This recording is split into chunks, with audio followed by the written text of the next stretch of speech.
Okay, let's unpack this. Today we are diving deep into one of the most foundational documents, really, that shaped the Western world, the Gospel of Matthew. Mm-hmm. We've synthesized some fascinating material that doesn't just read this account, but really breaks down its entire framework, its core structure, its major themes, Right. and the intentional, almost meticulous way it highlights biblical fulfillment found in the life of Jesus of Nazareth. That's right. And it's such a rich text. For those of you who want to understand this book quickly, but, thoroughly, Matthew presents what is really a masterclass in ancient writing. It's not just a simple biography, though. No, not at all. It's definitely not a chronological diary. It's more like a meticulously designed tapestry woven together from literally decades of eyewitness teaching. So our mission here, for you, the listener, is to kind of provide the critical context. Exactly. And extract those key nuggets of knowledge so you can really see the sheer genius in Matthew's design. We want to make what often feels like maybe a sprawling historical narrative feel crystal clear. Yeah, because it can feel a bit overwhelming otherwise. And we should probably touch on the context of how this material even came together. I mean, the account itself is technically anonymous, right? That's correct.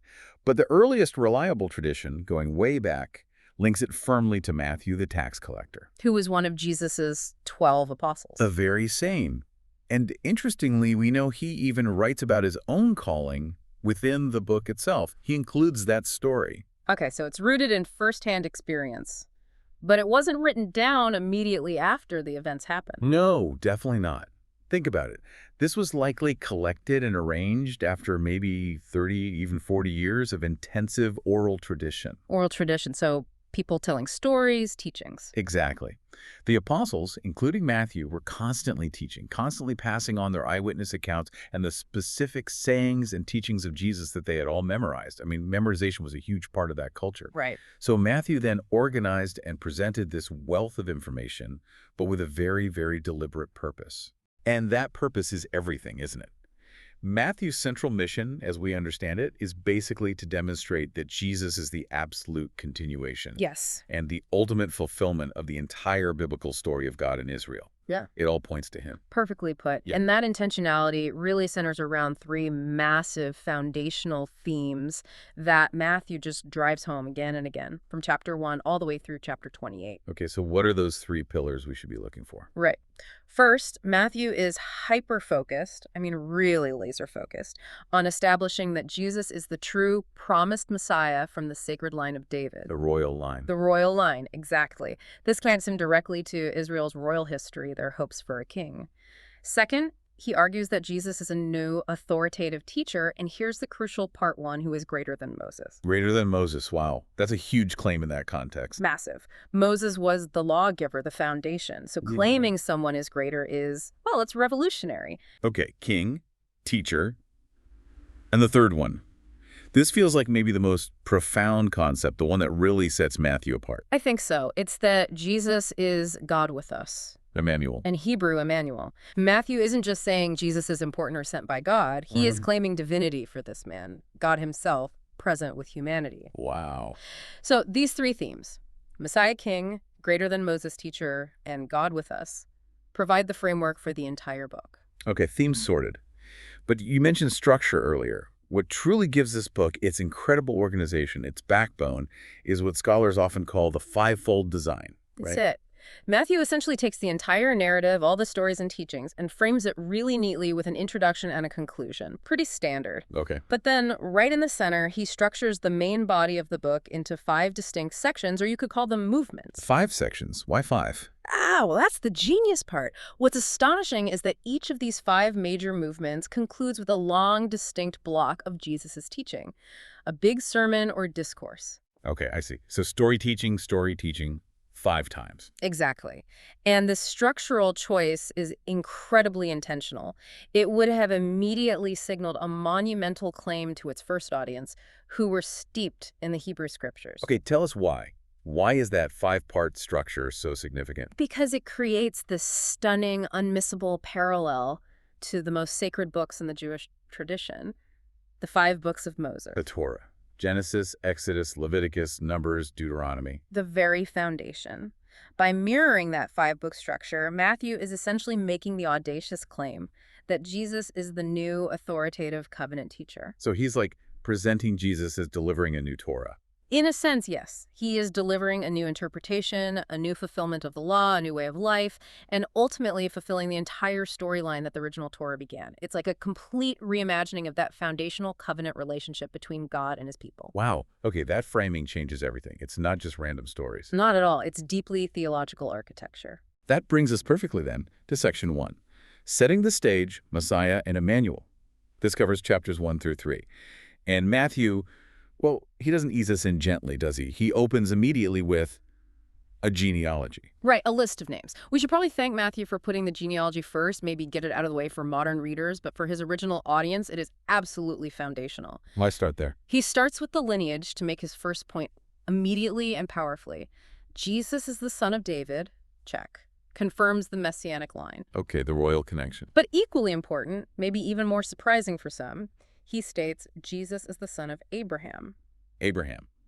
Why is the Abrahamic connection emphasized right alongside David? Because the promises God made to Abraham way back in Genesis were never just about Israel becoming a great nation. They were about God bringing his blessing to all the nations through Abraham's offspring. So it broadens the scope immediately. Massively.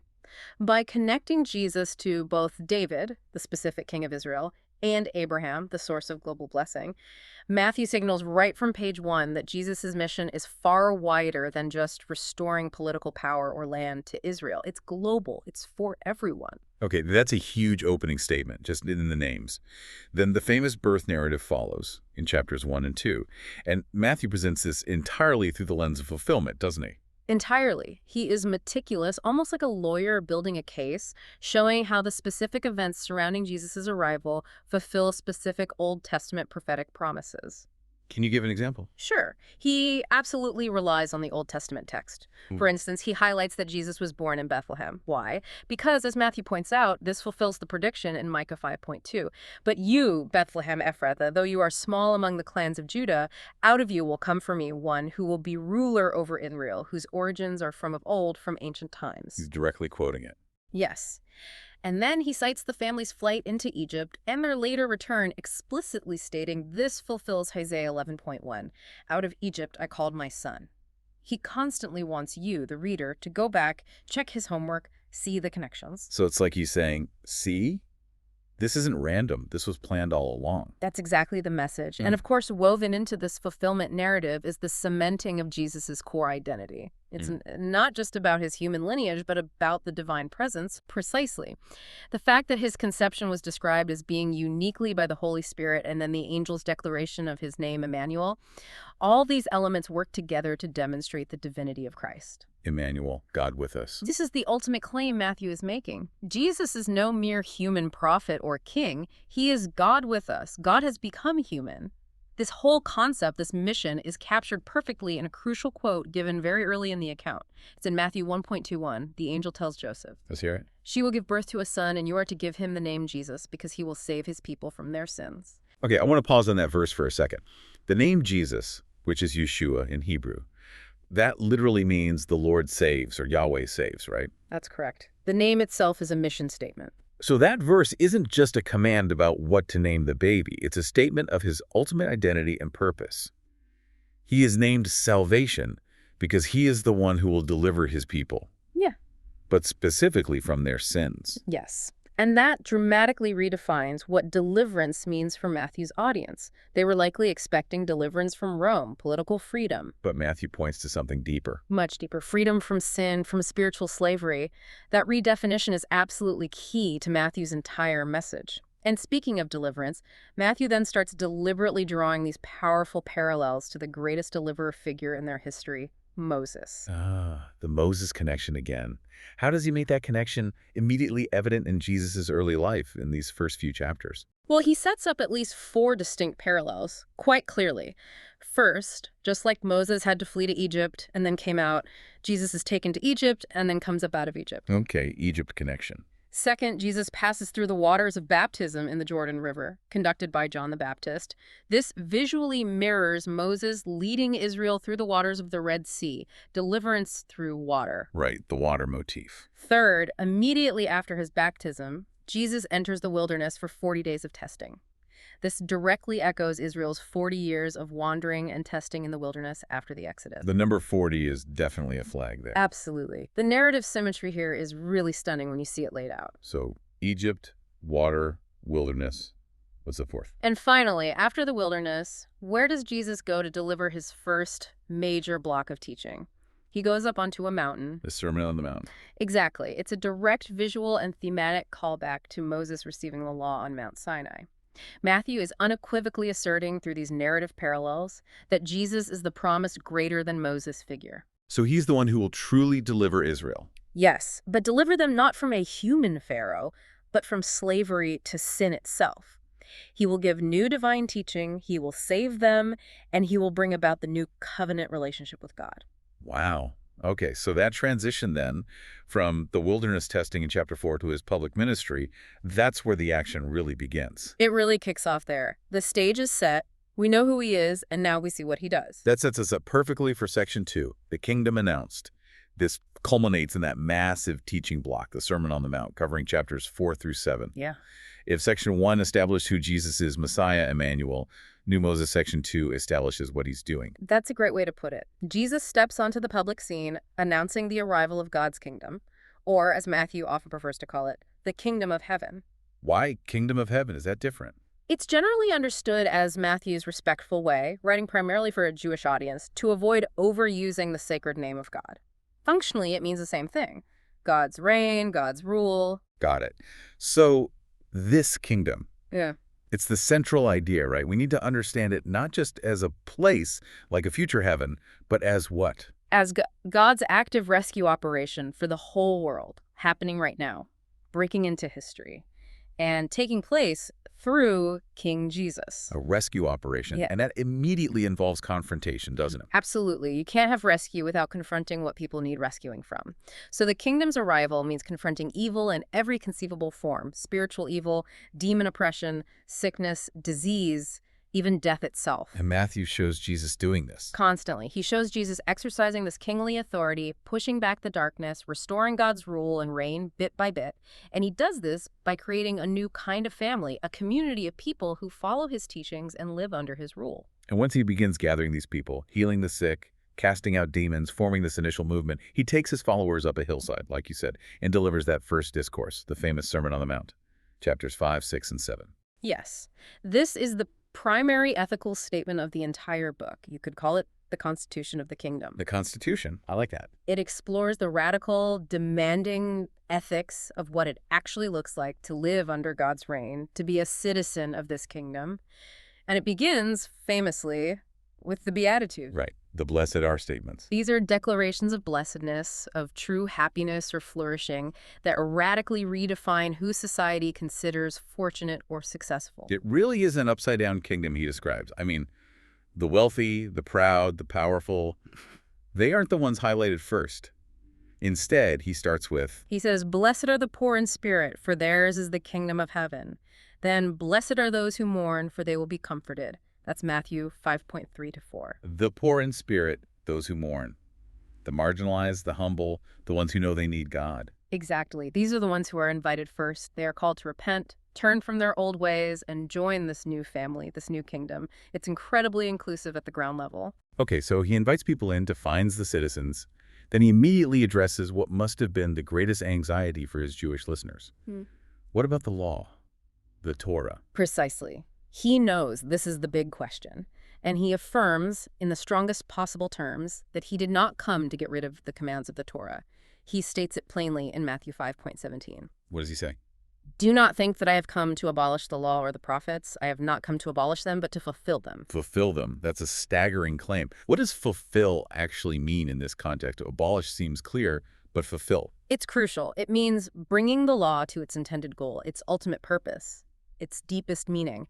Jesus essentially raises the ethical standard from mere external compliance, just following the rules outwardly, to internal transformation. So it's about the heart now. It moves the focus directly from just action to attitude to the heart, the inner motivation. For example, you might think you've kept the law perfectly if you haven't actually murdered anyone. Seems straightforward. Right. Didn't kill anyone. Check the box. But Jesus says in Matthew 5:21-22, He challenges that deeply. He says, "You have heard that it was said to the people long ago, 'You shall not murder, and anyone who murders will be subject to judgment.' But I tell you that anyone who is angry with a brother or sister without a cause is subject to judgment." Wow. So anger in the heart is now equated with murder in its root. He's getting to the root cause, exactly. If the Torah was maybe like a fence around the behavior, Jesus is revealing the spirit of the law, which deals with the source of the problem in the human heart. So it's no longer enough just to avoid the outward act of adultery, for example. Correct. He says you must avoid the internal lust that leads to it. He internalizes and intensifies the demands of the law, showing its true, deep intention. Okay, so the core practical takeaway from this entire sermon, this foundational teaching, is that the goal isn't just tweaking your behavior. No, it's the transformation of the heart itself. That's the only way to truly fulfill the law's intention. And this transformation is what enables people to genuinely love God and, crucially, to love their neighbor. Even loving your enemies, he says in the sermon. Even the enemy, yes, that's perhaps the most radical demand. And he concludes the whole sermon with this really stark challenge in Matthew 7:21. He warns, What's the warning? "Not everyone who says to me, 'Lord, Lord,' will enter the kingdom of heaven, but only the one who does the will of my Father who is in heaven." So it demands authentic obedience that flows from that changed heart, not just saying the right words or claiming allegiance. Exactly. Lip service gets you nowhere in this kingdom. It has to be real. Okay, that deep internal expectation, that call for heart transformation, really sets up the next movement, doesn't it? Section 3, the kingdom in conflict, covering chapters 8 through 13. Now we see Jesus putting that divine authority and teaching into action, and the reaction is, well, it's immediate and complex. It really is. Chapters 8 and 9 are structured brilliantly by Matthew to demonstrate this kingdom authority in tangible action. He arranges 9 distinct stories showing Jesus bringing the kingdom's power right into the messy, day-to-day lives of people who are suffering. 9 stories, how are they grouped? Matthew groups them cleverly into 3 sets of 3 stories each. These focus on people who are sick with diseases like leprosy, those with broken bodies like paralysis, or those in physical danger, like the disciples caught in the terrifying storm on the lake. And in each case, Jesus heals, he forgives sins, which was shocking in itself, or he saves them through these powerful acts of grace and authority. It's the kingdom breaking in. but it's not just about the miracles themselves, is it? Matthew puts something else in there. That's right. Right in between these triads of miracle stories, Matthew strategically interjects these challenging encounters that emphasize the cost and necessity of discipleship. What's the point he's making there? The point seems clear. You can witness the power, you can even benefit from Jesus' grace, but to truly experience the kingdom, to truly be part of it, requires committing to follow him, to become his disciple, no matter the cost. And it's significant that in this very section, Matthew highlights the calling of maybe one of the most socially unacceptable people imaginable at the time, himself. Exactly. The account records the calling of Matthew the tax collector right here in Matthew 9.9. As Jesus went on from there, he saw a man named Matthew sitting at the tax collector's booth. "Follow me," he told him, and Matthew got up and followed him. Tax collectors. They were really despised, weren't they? Seen as traitors working for Rome. Absolutely despised. They were collaborators with the oppressive Roman government, often corrupt, enriching themselves at the expense of their own people. So by selecting a collaborator and then famously eating with tax collectors and other sinners. Which was a huge cultural taboo. A massive taboo. Jesus demonstrated this radical willingness to extend grace completely outside the established social and religious boundaries. I can only imagine that single act of recruiting a tax collector, the very emblem of Jewish compromise and impurity in many eyes, must have been a massive provocation to Israel's religious leaders.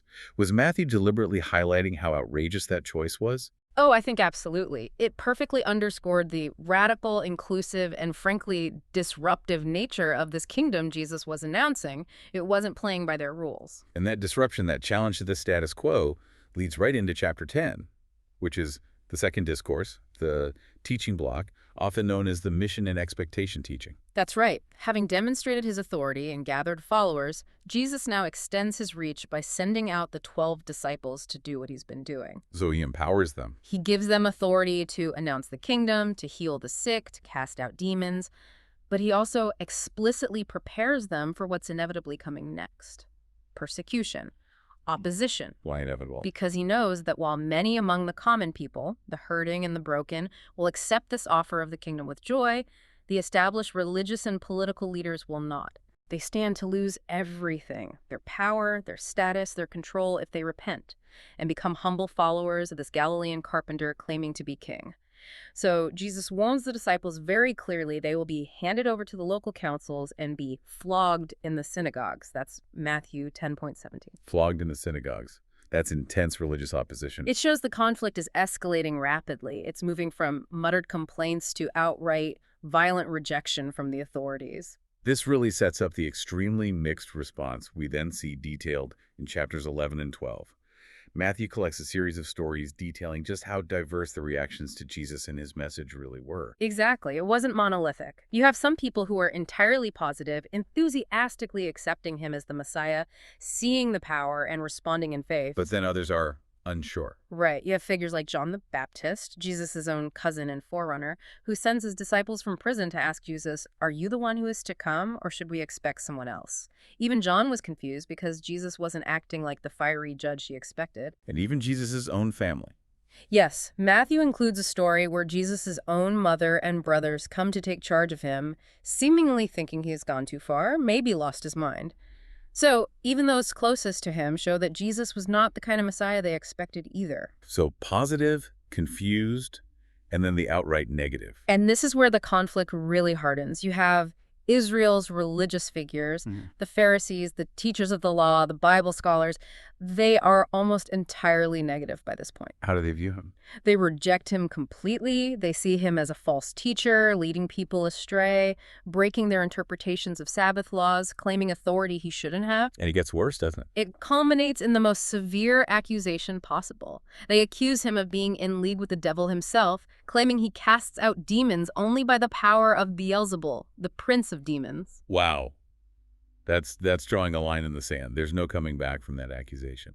It really is the point of no return for many of them. And it's in response to this incredibly diverse feedback, the acceptance, the confusion, the outright hostility that Jesus turns to his next major teaching method in chapter 13. This contains the third discourse, the kingdom parable. Ah, the parables. Yeah. Stories like the farmer throwing seed on 4 types of soil. Yes, or the tiny mustard seed growing into a large tree, the yeast hidden in the dough, the priceless pearl, the treasure buried in a field.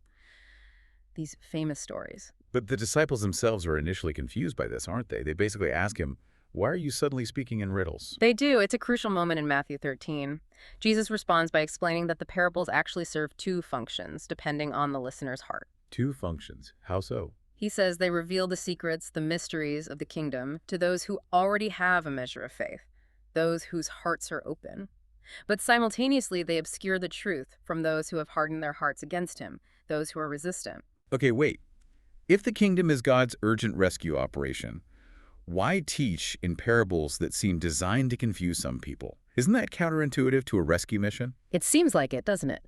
But Matthew explains that this very dynamic revealing to some, concealing from others, is itself a fulfillment of prophecy. He explicitly quotes Isaiah 6:9 to 10 about people seeing but not perceiving, hearing but not understanding, because their hearts have grown calloused. So the parables act like a diagnostic tool for the heart. In a way, yes. And content-wise, these parables explain key truths about the kingdom. They show it's of ultimate sacrificial value worth giving everything for, like the pearl or the hidden treasure. And what about the mixed reception? Do the parables address that? They do. Through parables like the sower and the different soils or the wheat and the weeds growing together, they explain why there's such a mixed response and assure the disciples that the kingdom will ultimately triumph. And crucially, through the images of the mustard seed and the yeast. The small things that have a big impact. Exactly. They show that this kingdom starts small, almost invisibly, seemingly insignificant in the world's eyes. But it possesses an inherent power to grow, to spread, and it will continue expanding and ultimately triumphing despite all the obstacles and rejection from the powerful authorities. It's presented as an unstoppable, albeit mysterious, force. Okay, that leads us perfectly into section 4, which covers chapters 14 through 20. Matthew titles this, or we can title it, The Servant King. If the kingdom is unstoppable, the next big question is, what kind of king is leading it? And this is where the tension between popular messianic expectations and the true mission of Jesus really explodes, isn't it? It absolutely comes to a head here. The clash is centered on those deeply entrenched, widely different expectations people held for who the Messiah would be and what he would do. What was the dominant expectation, especially among the leaders? Well, the religious leaders, and many common people too, expected a king drawn from powerful, victorious scriptural images. Think passages like Psalm 2 about God's anointed smashing the nations like pottery, or Daniel chapter 2, the vision of a kingdom crushing all other kingdoms. So a military conqueror, someone to defeat Rome. Precisely.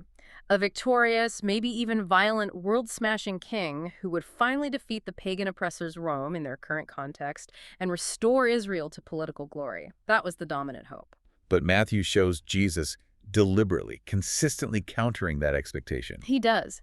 For example, he performs the two incredible miraculous feeding stories in this section. One for a massive Jewish crowd, thousands of men plus women and children, and then significantly another one for a huge non-Jewish crowd. Feeding the Gentiles too. Yes, showing the reach of the kingdom.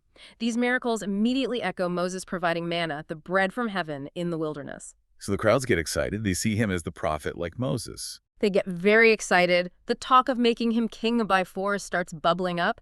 But ironically, the religious leaders only increase their opposition, becoming more determined to plot his murder because he's challenging their traditions and authority. So faced with this misguided enthusiasm from the crowds and lethal opposition from the leaders, Jesus withdraws.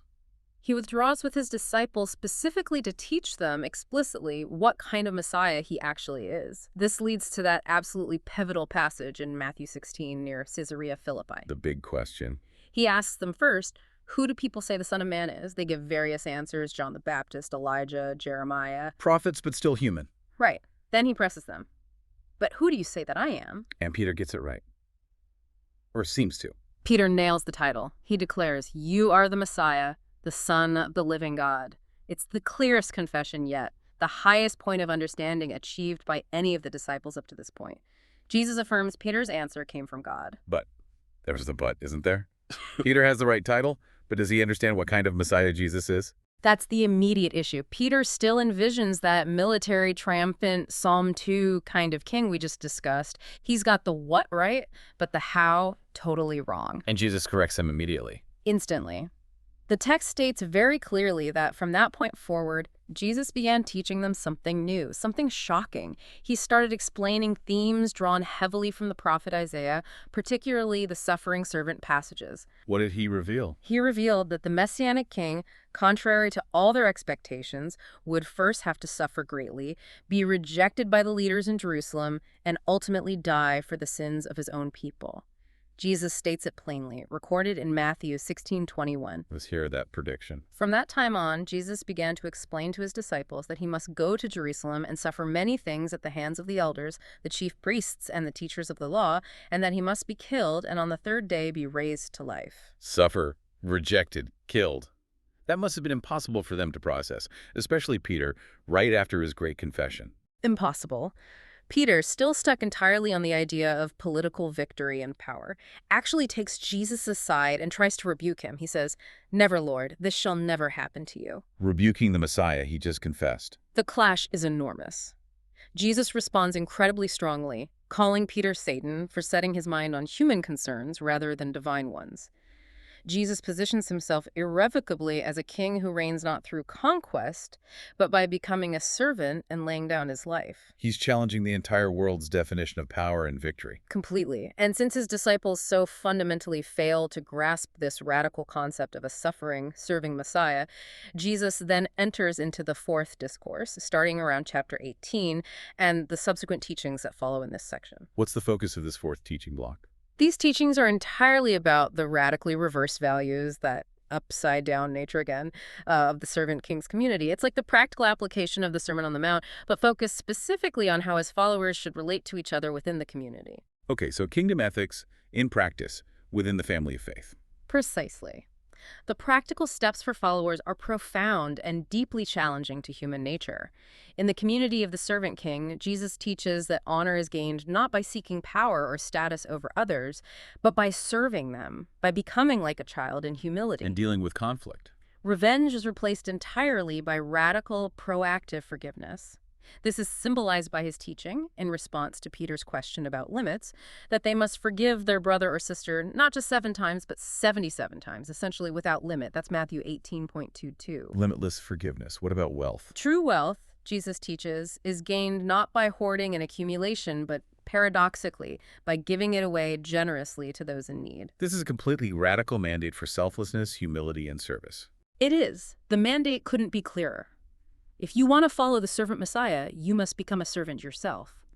This intense focus on humility and service is the crucial preparation the disciples desperately need, even if they don't fully get it yet, before they head towards the final confrontation in Jerusalem. And that brings us to the final climactic movement, Section 5, Royal Authority and Final Commission, covering the last part of the book, chapters 21 through 28. The conflict that Matthew has been meticulously building throughout the entire narrative finally comes to a dramatic, unavoidable head in Jerusalem during the volatile time of the Passover feast. That's right. Jesus comes intentionally to Jerusalem for Passover, the high point of the Jewish year. And he enters the city, deliberately fulfilling yet another prophecy, this time from Zechariah, by riding in on a humble donkey, a symbol of peace, not a war horse. And the crowds react. The crowds erupt. They hail him as the Messiah, waving palm branches and shouting, "Hosanna to the Son of David! Blessed is he who comes in the name of the Lord! Hosanna in the highest heaven." That's Matthew 21.9. It seems like the moment of triumph they've longed for. But Jesus immediately asserts his authority in a way they probably weren't expecting. Not at all. In perhaps his most provocative public act, he marches straight into the temple courtyard, the very heart of Israel's religious life, and creates a huge disruption. He drives out the money changers and those selling animals for sacrifice, overturning their tables and effectively halting the daily sacrifices. Wow. That action is a direct political and spiritual challenge to the entire leadership structure, isn't it? To the temple authorities themselves. It is an undeniable assertion of his kingship. His action symbolically declares that the temple in its current state has been compromised by the hypocrisy and corruption of Israel's leaders. As Israel's true king, he is challenging their core authority. What reason does he give? He accuses them of turning God's house, intended as a house of prayer for all nations, into a den of robbers, as he says, explicitly quoting both Isaiah 56.7 and Jeremiah 7.11. He's using their own scriptures against them. How do the leaders react to that? Naturally, they are deeply offended, enraged, and their resolve hardens. Matthew makes it clear. From this point on, they are actively determined that Jesus must be silenced, that he must die. They try to trap him first, though. Yes, they try and fail to trap him in public debates about taxes, authority, the resurrection. He turns the tables on them every time, and after effectively silencing them, Jesus delivers his final major block of teaching, the fifth discourse. This is often called the Olivet Discourse, or the eschatological teaching, right? Can you quickly clarify what eschatological means for our listeners again? Certainly. Eschatological basically just means dealing with the end times, the ultimate future, the final judgment, the culmination of God's plan.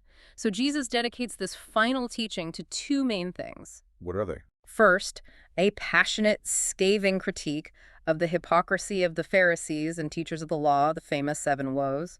And second, a grim, sobering prediction of what's coming next, both for him and for the city. What specifically does he predict for the near future in this discourse? He weeps over Jerusalem's rejection of him and God's peaceful kingdom. He predicts his own impending execution in graphic detail. But he also predicts the subsequent catastrophic demise of Jerusalem and the magnificent temple itself. He predicts the temple's destruction. Why? This destruction, he warns, will happen within that generation. Why? Because instead of accepting Jesus' way, the way of the peaceful servant kingdom, the leaders and much of the nation will eventually take the road of violent revolt against Rome. And that path, Jesus warns, will ultimately result in complete devastation, just as he outlines in the signs and warnings described in Matthew 24. That's a heavy prediction. But he assures his disciples that this destruction, even his own death, is not the final chapter. Absolutely not. He assures them this is not the end of the story. He will be vindicated by the resurrection, and he promises that he will one day return in glory to judge the world and set up his full, eternal kingdom over all nations. So what's the practical instruction for the disciples in the meantime, between his death and his return? The instruction is clear. Stay alert, stay faithful, be ready, and keep committed to the mission of announcing Jesus and spreading the good news of the kingdom. Don't be caught sleeping when the Master returns. Okay. Then, that very night, Jesus celebrates the Passover meal with his disciples. This is the annual recounting of Israel's foundational story, the rescue from slavery in Egypt. But Jesus uses the traditional elements, the bread and the wine, as powerful new symbols. He does. He takes the bread, breaks it, and says it's his body. Then he takes the cup of wine and says, recorded in Matthew 26:28, "This is my blood of the covenant, which is poured out for many for the forgiveness of sins." My blood of the covenant. What does that mean? He's signifying that his coming death will be the ultimate sacrifice. He is the true Passover lamb. His death will establish a new covenant, a new relationship between God and humanity, redeeming his people not from slavery in Egypt, but from slavery to sin and evil. This new covenant is sealed not by obedience to the law alone, but by his sacrificial blood, offering forgiveness. A new covenant based on sacrifice and forgiveness. The narrative then shifts very quickly into the passion account, the betrayal, the arrest in Gethsemane, the sham trials, Peter's denial, and finally the crucifixion. And Matthew, here in this final section, dramatically increases the Old Testament references, doesn't he? He's constantly quoting Scripture. He absolutely hammers it home. He is meticulously, relentlessly showing that Jesus' suffering and death on the cross were not a tragic accident or a failure of his mission. Rather, it was the surprising, agonizing, yet predetermined fulfillment of all the ancient prophetic promises. So it was planned by God all along. That's Matthew's core argument. Jesus was the servant Messiah, spoken of particularly by the prophet Isaiah. He was rejected by his own people, just as Isaiah predicted. Yet he was judged on their behalf, bearing the consequences of their sin, dying the death they deserved. Matthew wants you to see that this king reigns paradoxically from the cross. His crucifixion isn't defeat, it's his enthronement as the sin-bearing king. And the story concludes, of course, with the ultimate twist, the ultimate vindication. The disciples discover the empty tomb on Sunday morning. The empty tomb, the angelic announcement, and then Jesus himself appearing to them, alive from the dead. The story has come full circle from the predictions of his suffering and death. And the book culminates in Jesus' final teaching, his final marching orders to his disciples, often called the Great Commission. That's right. Jesus appears to them, likely back in Galilee as he promised, and declares that now, because of his death and resurrection, all authority in heaven and on earth has been given to him. He is now officially the true king of the world. And based on that authority, he sends them out. He sends his disciples out, not just to Israel, but to all nations with the good news. He commands them in those famous words of Matthew 28:1-20. What's the command? Therefore, go and make disciples of all nations, baptizing them in the name of the Father and of the Son and of the Holy Spirit, and teaching them to obey everything I have commanded you. Make disciples, baptize, teach obedience. It's a comprehensive mission. It is. It's about creating communities of followers across the globe who live under his rule and follow his teachings. And here is that incredible echo that ties the entire book together, connecting the very introduction right back in chapter 1 to the absolute final conclusion. All the way back then, he was named Emmanuel, God with us. And Jesus' very last words in the entire Gospel of Matthew echo that name, that promise. It's the perfect ending. His final promise, the ultimate takeaway, the big idea of Matthew, is right there in the very last sentence of Matthew 28:20. He says to his followers, and by extension to all followers through time, What are the final words? "And surely I am with you always to the very end of the age." I am with you always, Emmanuel. Exactly. This is a profound promise of Jesus' personal active presence with his followers through the Holy Spirit, empowering them for the mission, comforting them in trials, guiding them until the day he finally returns in glory to usher in the fullness, the consummation of God's kingdom. The king is not absent. Emmanuel is present. Always. Wow. What an incredible, comprehensive deep dive into the framework and message of Matthew. We've really seen how this apostle, the former tax collector, meticulously organized his account to frame Jesus as the ultimate authority, the promised Messiah King, the greater Moses delivering a new teaching, and fundamentally, God himself in human form, Emmanuel. It truly is a masterpiece of theological writing. And if there is one immediate, actionable step you, our listener, can take after hearing all this, it is to perhaps grab your own copy of Matthew or open it up on an app and pay very close attention to those specific quotations from the Old Testament scriptures that Matthew weaves in. He often introduces them, doesn't he, with phrases like, this was to fulfill what was spoken by the prophet. Exactly. When you see that phrase or similar ones, pause. Take the time, maybe look up those references in their original Old Testament context. You can usually find cross-references in most Bibles or online tools. And what will that do? It will help you uncover the really cool and incredibly insightful connections Matthew is intentionally making between the old story of Israel and the new story culminating in the Messiah Jesus. That practice, more than anything, is the key to unlocking Matthew's structural genius and his main arguments. Great practical advice. And maybe one other thing to remember, reflecting on the whole narrative, is that tension Matthew highlights again and again. The people who were truly transformed by Jesus' grace and responded in faith were often the nobodies, the unimportant, the despised, the ritually unclean, the irreligious. Think of the lepers, the blind men, the foreign woman, the tax collectors, the sinners. Right. They knew they needed help. They knew they needed help. And conversely, it was often the religious establishment, the proud, the powerful, those who thought they already knew the law and had God figured out, who were the most offended, the most resistant, and who ultimately rejected him. So the kingdom requires humility, a recognition of need. Absolutely. That paradox is central to the kingdom of heaven as Matthew presents it. It completely turns worldly status and self-righteousness on its head. It really does. It does. So, okay, thinking about all this, Yeah. we always like to leave you, our listener, with something to chew on, a provocative thought. Given that Jesus' very last command was this global mission to make disciples and spread his teachings to all nations, and coupled with that, his final ultimate promise was to be personally with you always. What does it look like practically in your life today to live committed to announcing that kingdom, to sharing those teachings, even when you face resistance or maybe just confusion about the method or indifference, doing all that, knowing, trusting that the ultimate king, Emmanuel, is ever present with you in the process?